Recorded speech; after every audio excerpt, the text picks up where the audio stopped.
बिस्मिल्लाहिर्रहमानिर्रहीम। अस्सलाम वालेकुम व्यूअर्स, मैं हूं हैदर हयात खान। कल रात एक अफसोसनाक खबर आई कि टाइटन नामी सबमरीन, जो ओशन गेट कंपनी की सबमरीन थी, टाइटैनिक के रैकेज देखने के लिए इसमें चंद अफराद जो हैं वो सवार थे और उसका मलबा टाइटैनिक के करीब से मिला है। रोबोट जो भेजे गए थे समंदर के अंदर, जो तलाश कर रहे थे उस सबमरीन को, जिसकी कल सुबह ऑक्सीजन उसके अंदर जो थी वो ख़त्म हो चुकी थी और उसके बाद अब जो लोग उनके अंदर मौजूद थे उनका जिंदा बच जाना वो किसी मौजज़े से कम ना होता। दो पाकिस्तानी अशखास उसमें मौजूद थे, एंग्रो ग्रुप के वाइस चेयरमैन शहजादा दाऊद और उनके बेटे सलमान दाऊद। वो उस सबमरीन में मौजूद थे जो टाइटैनिक का रैकेज देखने गए। फिर बरतानिया के एक बिलियनियर जो अब दुबई में मौजूद हैं, वो उसके अंदर मौजूद थे। उसके बाद ओशन गेट कंपनी के सीईओ और एक फ्रांसीसी फॉर्मर नेवी का ऑफिसर, जो इससे पहले तकरीबन 37 डाइव्स टाइटैनिक के रैकेज में लगा चुके थे और उससे तकरीबन 5,000 के करीब आर्टी क्राफ्ट जो हैं उनको रिकवर करने में भी उन्होंने जो है वो बड़ा कलीदी किरदार अदा किया था। तो ये 5 अफराद थे जो इस सबमरीन में मौजूद थे। ओशन गेट कंपनी की ये सबमरीन थी। दो चीज़ें आज की इस वीलॉग में मैं आपको बताऊंगा। एक तो ये कि $2.5 लाख एक शख्स ने पे किए और $2.5 लाख जिस सफ़र के लिए पे किए उसके अंदर इस्तेमाल होने वाले जो चीज़ें थी उनकी क्या कीमत थी।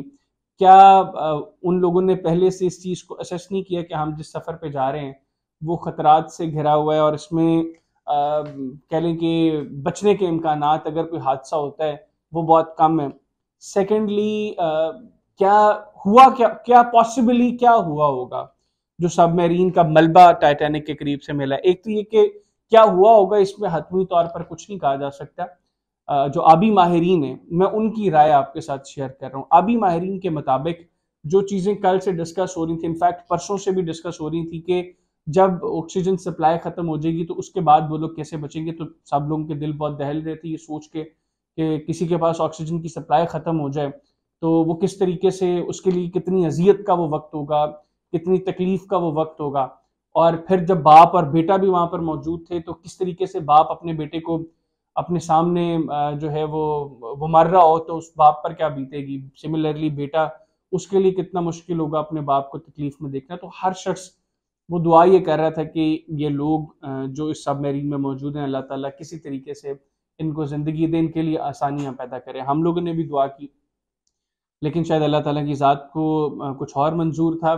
सबमरीन की जो ये जो कंपनी थी जिसकी ये सबमरीन थी ओशन गेट, उन्होंने ऑफिशियली कल रात अनाउंस कर दिया कि पांचों अफराद जो सबमरीन में मौजूद थे वो इस हादसे का शिकार हो चुके हैं। अच्छा, ये जो चीज़ें ऑक्सीजन सप्लाई के हवाले से डिस्कस हो रही थी, जो मलबा मिला है और जो आबी माहिरीन भी पहले कह रहे थे कि जो कांटेक्ट लूज किया है इसने और अब किसी तरीके से भी उस सबमरीन के साथ कांटेक्ट इस्टेब्लिश नहीं हो रहा, तो पॉसिबली चूंकि वो समंदर के अंदर तकरीबन 8 किलोमीटर जो है वो नीचे जा चुकी थी। 8 किलोमीटर नीचे जाना ये कोई मामूली डेप्थ नहीं है, बहुत ज़्यादा डेप्थ है। तकरीबन 8,000 मीटर की डेप्थ पे वो सबमरीन थी और ऐसी इतनी डेप्थ के अंदर पानी का प्रेशर बहुत ज़्यादा होता है।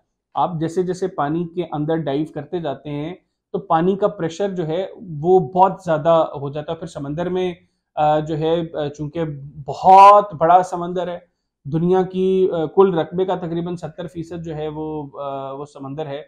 तो इतनी डेप्थ के अंदर जो है वो प्रेशर बहुत ज़्यादा होता है पानी का। तो आबी माहिरीन ने पहले से ही कहना शुरू कर दिया था कि शायद ये लोग ऑक्सीजन सप्लाई से पहले ही ये सबमरीन जो है ये तबाह हो गई हो उस प्रेशर से और उसके साथ इन लोगों की हलाकत हो गई हो।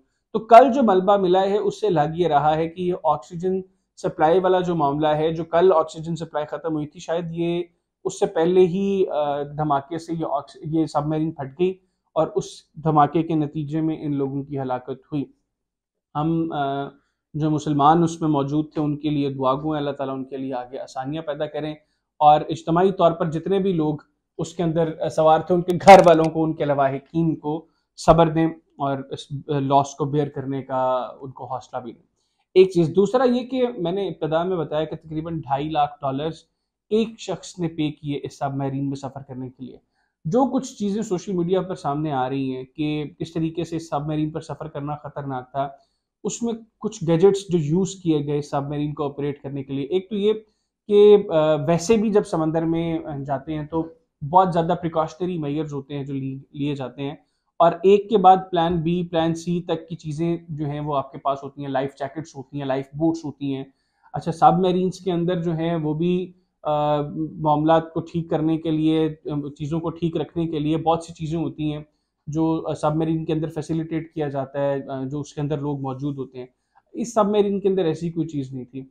इन लोगों का ख्याल शायद ये था कि 8 घंटे का सफ़र है, 8 घंटे में ये, जिस वक़्त ये समंदर के अंदर जाएँगे, 8 घंटे में ये पहुँच जाएँगे टाइटैनिक के करीब, और उसके बाद कुछ देर वहाँ पर गुज़ार के टाइटैनिक के रैकेज को देख कर ये वापस 8 घंटे में आ जाएँगे। तो अगर हम एक रफ़ एस्टिमेट लगाएँ तो शायद इनके ज़हन में 20 से 22 घंटे का ये टोटल सफ़र था, जिसमें इन्होंने टाइटैनिक के रैकेज को भी एक्सप्लोर करना था, जिसमें इन्होंने वहाँ पर जाना भी था और वापस भी आना था। वहाँ पर बैठने के लिए भी कोई बहुत जो है वो जगह ठीक नहीं थी। सेकेंडली जो उसको ऑपरेट करने के लिए जो डिवाइस यूज़ हो रही थी, ये गेमिंग डिवाइस थी। गेमिंग गैजेट था जिससे उस सबमरीन को ऑपरेट किया जा रहा था, और एज़ पर द इंफॉर्मेशन जो मैंने सोशल मीडिया से ली है, $29 उस गैजेट की कॉस्ट है जिसके साथ इसको ऑपरेट किया जा रहा था। कॉन्टैक्ट इस्टेब्लिश करने के लिए भी कोई जो प्रॉपर इक्विपमेंट इस्तेमाल किया जाता है, जब कॉन्टैक्ट करना होता है किसी सबमरीन ने, किसी भी शिप ने, तो उस कॉन्टैक्ट के लिए भी बहुत अच्छी चीज़ें उसके अंदर मौजूद नहीं थी जो अप टू डेट होती, आज के दौर के मुताबिक होती। वो कुछ पुरानी चीज़ें थी जिनको इस्तेमाल करके जो है वो कॉन्टैक्ट इस्टेब्लिश करने की के हवाले से वहाँ पर उन्होंने अपना सिलसिला जो है वो रखा हुआ था। तो अगर देखा जाए तो इन लोगों को शायद पहले से ही सोचना चाहिए था कि इस तरह की जब सबमरीन होगी जिसमें जो है वो सेकंड और थर्ड प्लान के लिए कोई चीज़ नहीं, अगर आपके को किसी तरह कोई ख़तरा होता है बचने के, तो जो लाइफ सेविंग चीज़ें हैं वो उसके अंदर मौजूद नहीं है, और जो चीज़ें हैं वो बहुत ज़्यादा बेहतर नहीं है, तो क्यों उन्होंने ये रिस्क लिया। तो ये चीज़ें थी जिनके ऊपर पहले गौर करना चाहिए था। अब चाहिए कि इन्वेस्टिगेट किया जाए कि क्यों ओशन गेट कंपनी को अलाउ किया गया कि वो इतनी डेप्थ में जो है वो लोगों को लेकर जा रहे हैं, जब उनके पास जो चीज़ें हैं वो इतनी अप टू डेट नहीं है। तो इस हवाले से ये बड़ी कंसर्निंग चीज़ है, क्योंकि ओशन गेट आज से ये काम नहीं कर रहा। ओशन गेट पिछले कुछ अरसे से ये काम कर रहा है। ये पहला सफ़र था ओशन गेट का जो टाइटैनिक एक्सप्लोर करने के लिए जो है वो गए हैं। तो इसको जो है वो पूरे तरीके से इन्वेस्टिगेट करना चाहिए, और ओशन गेट कंपनी के सीईओ भी वो केस के अंदर मौजूद थे, जो पायलट थे इस सबमरीन के, जो चला रहे थे सबमरीन को। लेकिन बावजूद इसके इस कंपनी के ऊपर भी केस होना चाहिए, और इस कंपनी को भी जो है वो कटहरे में लाना चाहिए कि इतना बड़ा रिस्क जिसके अंदर इंसानी ज़िंदगी इन्वॉल्व हो, तो क्यों ये कंपनी इतना बड़ा रिस्क ले रही थी, और इतना चार्ज जब कर रही थी तो क्यों इनके पास जो चीज़ें थी, जो इक्विपमेंट ये यूज़ कर रहे थे, वो अप टू डेट क्यों नहीं था।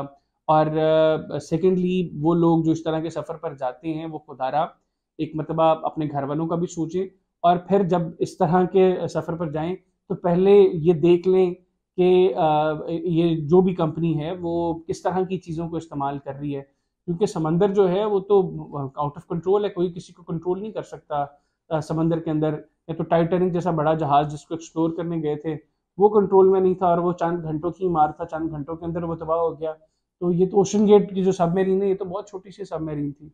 तो एक तो ओशन गेट कंपनी को कटहरे में लाना चाहिए, ओशन गेट कंपनी से पूछना चाहिए कि क्यों इंसानी ज़िंदगी जिस चीज़ के अंदर इन्वॉल्व थी, वहाँ पर इस कंपनी ने जो है वो तमाम प्रिकॉशनरी मेजर्स जो हैं वो नहीं लिए। और सेकेंडली एक मरतबा फिर जो मुसलमान इसके अंदर हलाक हुए हैं, अल्लाह ताला उनको उनकी अगली मंजिलें आसान करें, और इज्तिमाई तौर पर जो 500 अफराद हैं उनके लवाहिकीन को सब्र अता करें। इजाज़त दीजिए, अल्लाह हाफ़िज़।